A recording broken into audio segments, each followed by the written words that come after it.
Bermodalkan seragam pramugari, kartu tanda pengenal palsu hingga koper bertuliskan nama maskapai, perempuan usia 23 tahun Nisha nekat membeli tiket pesawat sendiri dan terbang rute Palembang-Jakarta. Berkat penampilannya yang meyakinkan, petugas mengira ia adalah kru pramugari tambahan. Masalah muncul ketika ia berada di dalam pesawat. Awak kabin curiga karena Nisha tak bisa menjawab pertanyaan dasar seorang pramugari.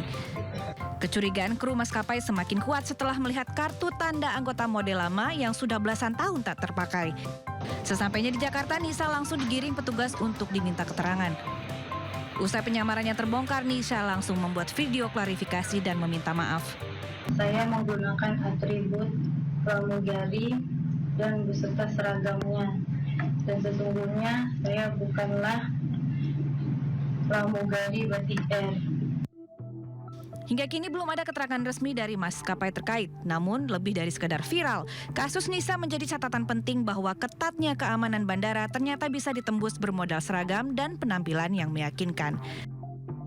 Tim Liputan melaporkan. Ya, pemirsa, terdakwa pengedaran narkoba Ahmad Zoni hari ini kembali menjalani sidang lanjutan yang mengagendakan pemeriksaan terhadap para terdakwa. Dan kita sudah terhubung dengan rekan Dilami Aulia melaporkan langsung dari Pengadilan Negeri Jakarta Pusat.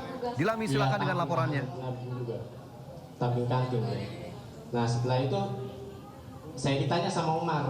Ya, selamat siang Fajar dan juga pemirsa. Persidangan dari terdakwa sinetron Ahmad Zoni dalam kasus peredaran narkotika di rumah tahanan ini masih berlangsung di Pengadilan Negeri Jakarta Pusat, di mana pada siang hari ini untuk persidangan beragendakan terkait dengan mendengarkan pemeriksaan terhadap para terdakwa, di mana selain Ahmad Zoni ada sejumlah terdakwa lain. Yang pertama adalah Asep bin Sarikin, kemudian Ardian Prasetyo, Andi Mualim, Muhammad Rifaldi, dan satu orang lagi yakni Ade Chandra yang harus melakukan persidangan secara online di Nusa Kambangan, di mana kalau kita melihat kembali ya, memang kelima terdakwa ini sudah didatangkan dari Nusa Kambangan ke Jakarta, yakni Lapas 2 Jakarta, untuk melaksanakan sidang secara langsung di Pengadilan Pusat Jakarta, di mana kalau kita melirik kembali pada hari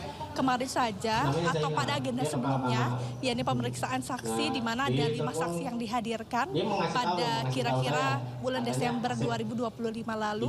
Pada kelima saksi ini memang menceritakan terkait dengan keterangannya untuk para terdakwa ini. Dan kalau untuk hari ini Fajar, ini berbeda karena dari persidangan ini mendengarkan keterangan dari para terdakwa. Artinya ke-6 terdakwa termasuk Ahmad Zoni akan mengungkapkan cerita mereka satu-satu dengan keterlibatannya di dalam perkara terkait dengan peredaran narkotika di rumah tahanan ini, Fajar dan juga pemirsa. Dan kalau mendengar ini merupakan pernyataan dari terdakwa kedua, yakni Ardian Prasetyo, yang menceritakan terkait dengan kronologi kejadian saat dari petugas lapas menemukan narkotika yang berbentuk rokok di dalam kamar rumah tahanan.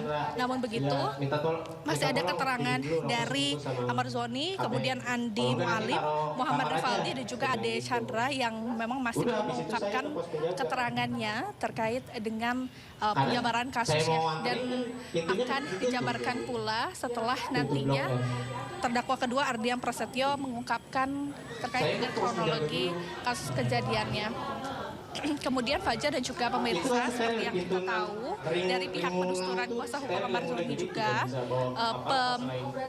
pelepasan atau pemindahan Ahmad Zoni dari Nusa Kambangan ke Jakarta ini difungsikan agar memudahkan dari para terdakwa ini untuk menghadiri persidangan secara langsung di PN Pusat. Fajar. Ya, baik, rekan Dilami, terima kasih banyak atas laporannya dan kami tunggu kembali informasi selanjutnya. Selamat bertugas kembali. Sidang digelar di Pengadilan Tipikor Jakarta siang hari. Sidang lanjutan ini, tim jaksa penuntut umum akan membacakan tanggapan terhadap keberatan atau eksepsi dari terdakwa Nadiem Makarim dan penasehat hukum. Sebelumnya dalam eksepsinya, Nadiem membantah telah memperkaya diri sebesar 809,5 miliar rupiah lewat pengadaan Chromebook.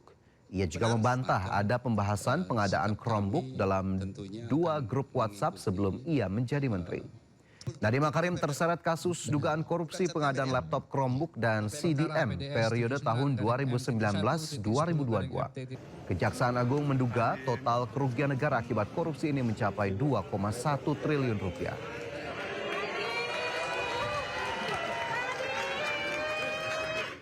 Dan untuk mengetahui sidang lanjutan kasus dugaan korupsi Chromebook dengan agenda pembacaan eksepsi oleh JPU, kita sudah terhubung dengan rekan Ismalia Meidasari bersama juru kamera Rama Romadona di Pengadilan Tipikor Jakarta. Ya Ismalia, bagaimana jalannya sidang hari ini?